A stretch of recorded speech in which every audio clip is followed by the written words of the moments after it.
Hello guys, আসসালামু আলাইকুম। আজকে আমি আপনাদের সাথে শেয়ার করব আলু দিয়ে মুরগির মাংসের ঝোল।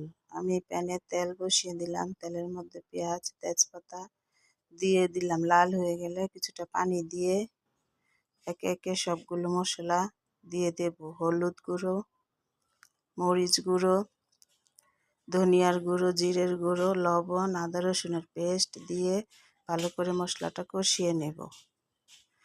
মশলাটা কিছুটা কষানো হয়ে গেলে দিয়ে দেব মুরগির মাংসের রেডিমিক্স মশলা। তারপর মাংসটা আগে থেকে ধুয়ে রাখা দিয়ে দেব। তারপর কিছুক্ষণ কষিয়ে আলুটা দিয়ে দেব। আলুটা ভালো করে কষিয়ে নেব। কিছুক্ষণ কষানো হলে আবার আস্ত গরম মশলা দিয়ে দেব। দিয়ে আবার ভালো করে কষিয়ে নেব এবং কষানো হয়ে গেলে পানি দিয়ে দেব। পানি দিয়ে কিছুক্ষণের জন্য রান্না করে নেব। এই যে